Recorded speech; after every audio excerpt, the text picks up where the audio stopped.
the radar was very aggressive on the first day of free agency was the Lions. Yeah. They looked like they were trying to become the Detroit Patriots. They got Trey Flowers and then they got Amendola. So they seem like they made some moves that they desperately need. They upgraded it with Coleman at cornerback. So that's a team I felt like that made some moves that kind of got lost in the shuffle because they were on the front end of a lot of deals, and then kind of all these bigger names and the Beckham trade went down and other things started to happen and people sort of forgot about them. But they were super aggressive in the first day of free agency. So I think behind the scenes, they're a team that's kind of needed a change. They need to change. I think Amendola will fit in very nicely on that team. You got Kenny Golladay on the outside that he started to emerge last year. Of course, they got rid of Golden Tate. He's still available, I believe, at this point. Yeah. That he hasn't been signed yet. So, there's still a lot of guys out there, like you said, but I feel like the Raiders and the Lions, I think they were, there with the Jets as the three most aggressive teams that I noticed in free agency. Yeah, I feel like I'm agreeing with you a lot, but this NFL segment really isn't about debate. It's more about the fact that there's a lot going on in the NFL, a lot of moves happening, and I like what the Jets have done. I like that they're not just resting there and hoping that they can get through another year or two, see what Tom Brady does and maybe get a little bit better. No, they're going out and they're trying to make some aggressive moves. So I got to hand it to the Jets for at least putting in pieces and spending money, which they've not done enough, in my opinion, in the past few years. And I wonder, though, there's teams that we really haven't heard of doing much of anything. And that's going to be interesting as we roll through the end of this period.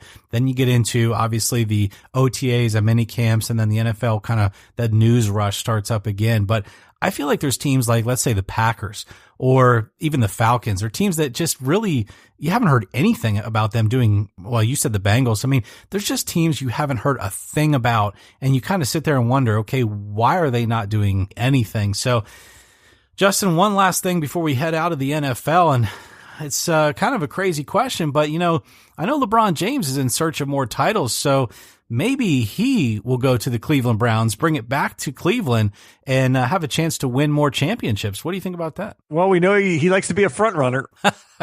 I knew I'd get you with that one before we head to the NBA, but yeah, LeBron could win another title in Cleveland. Now he sees that the Browns are looking good. Maybe he goes and tries out as a fullback or a tight end just so he can get another ring. Well, if they lose, they won't have enough talent for LeBron. And if they win, I'm sure he'll be the reason. Clutch is all over that, baby. Well, I think that'll wrap us for NFL here in segment one. Time for a quick break. When we come back, second half of the show, we'll talk some more NBA. What's up with Russell Westbrook? He's in it with another fan, this time another fan in Utah, which we saw happen in the playoff series last year. We'll talk a little bit about the Lakers situation, still trotting LeBron out. He's still putting up numbers, but what do they really mean? And Kyle Busch going for his 200th career win in the National Series of NASCAR. We'll try to compare that to what Richard Petty did with his 200 wins. That when we come back.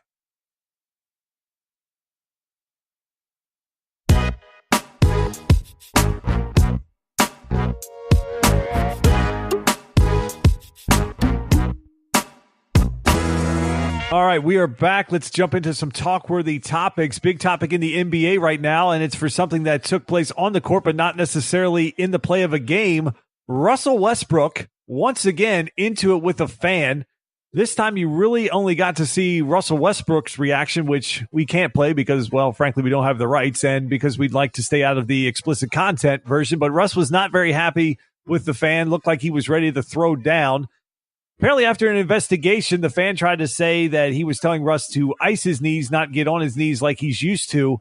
But an investigation by the Utah Jazz, they went video cameras, cell phone cameras, some of the players' security, and they, in fact, felt like they had enough evidence that the fan did say what Westbrook said. They sided with him. They banned that fan from the arena there in Utah for any basketball game or concert, basically anything that goes down there. He is banned from.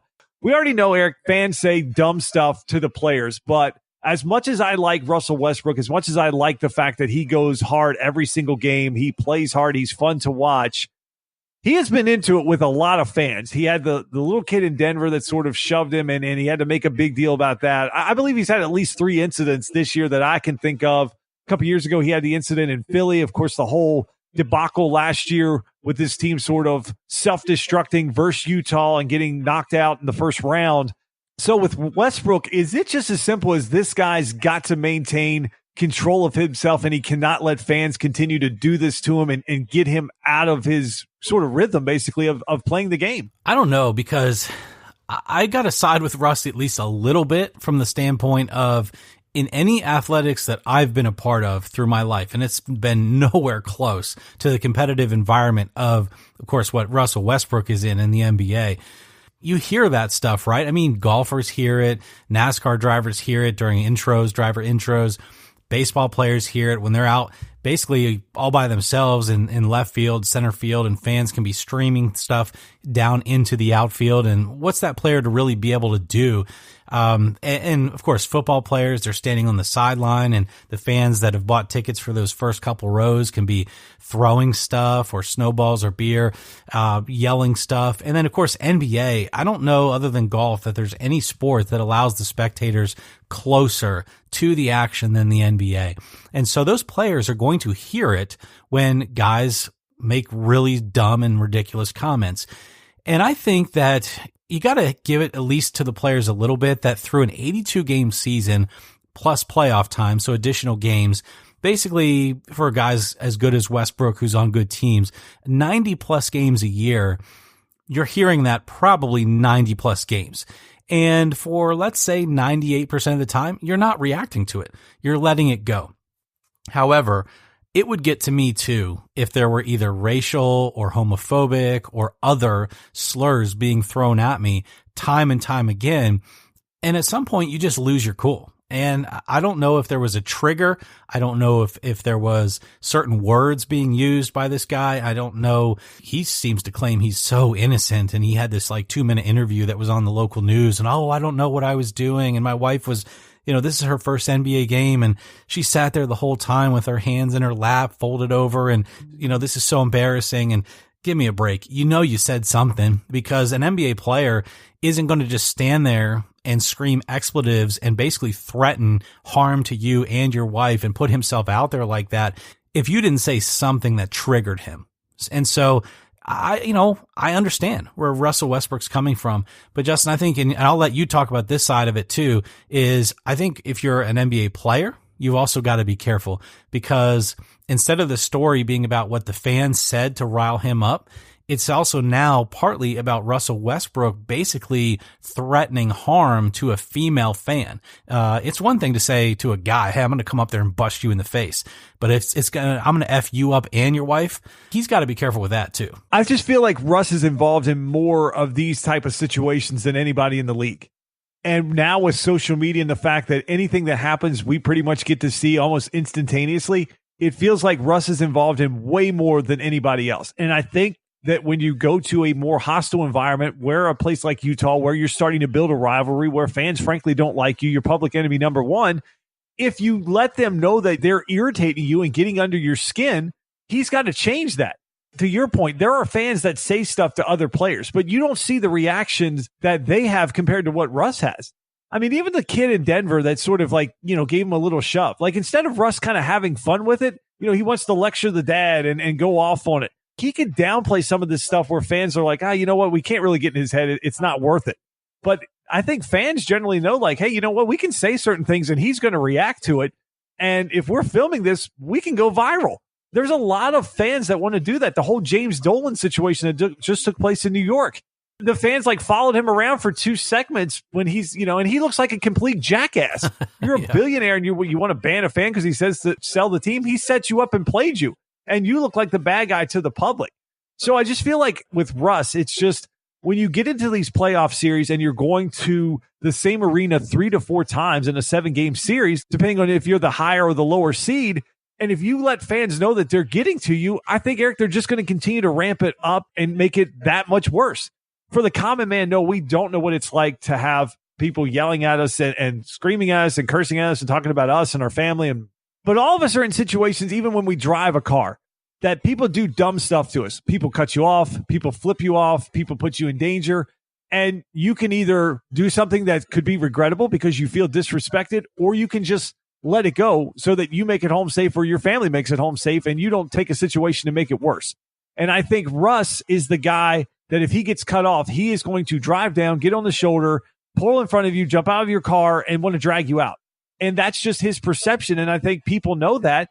And there's a certain segment of the population and sports fans that are going to use that against him, not only to affect play, but also to become celebrities and to become famous and to go viral and have their moment. And Russ has to be smarter than that, Eric, in my opinion. Yeah, I'm not going to disagree with that. So I think you see it with like Sergio Garcia, Colin Montgomery, Ian Poulter. There's guys in golf that have had that where poor Colin Montgomery. Exactly. He never learned. You know that you're going to get a reaction out of them. And so you're going to yell stuff at them constantly throughout all 18 holes of their play because you know at some point they're going to lose their cool.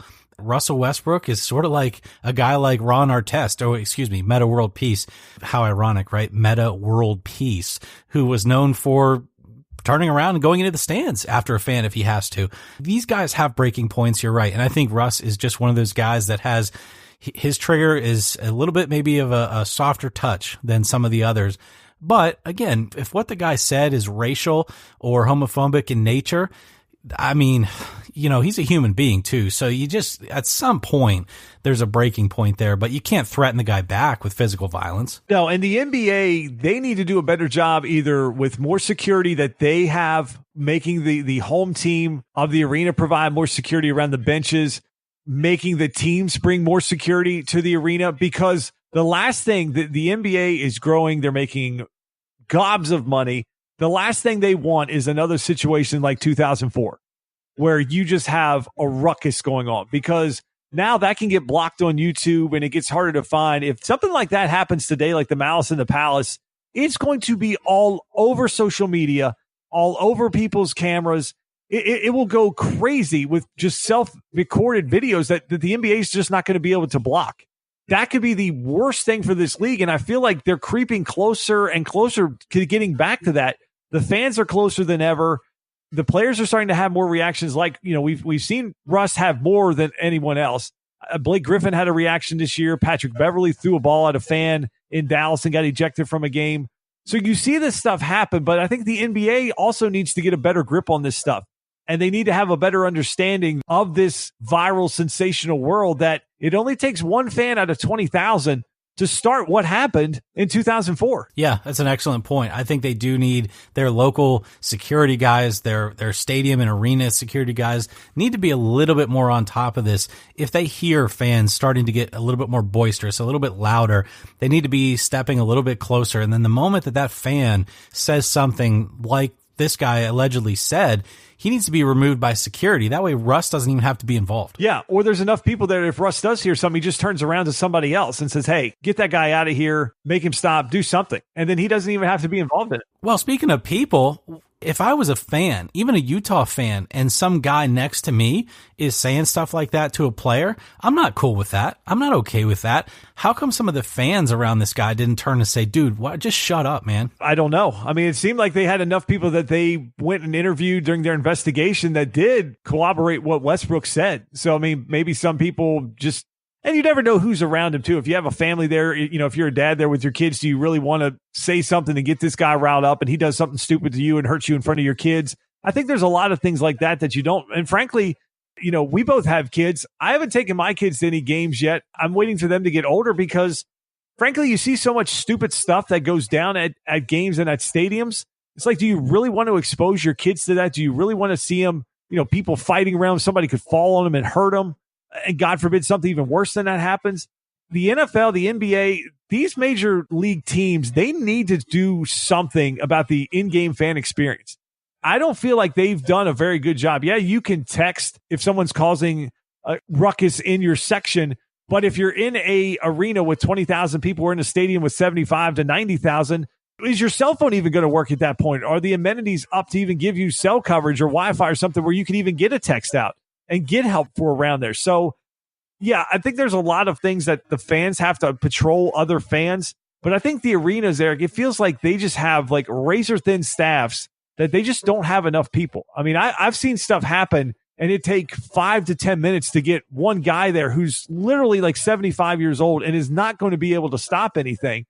And I've seen it play out at NFL games. I've seen it at NASCAR races. And you're like, what is this guy going to do with 10 people into it? They send one old guy who's not going to be able to do it. He's just there working a security gig. He's not there to break up a fight like this. So I think the arenas, Eric, they have to do a better job as well.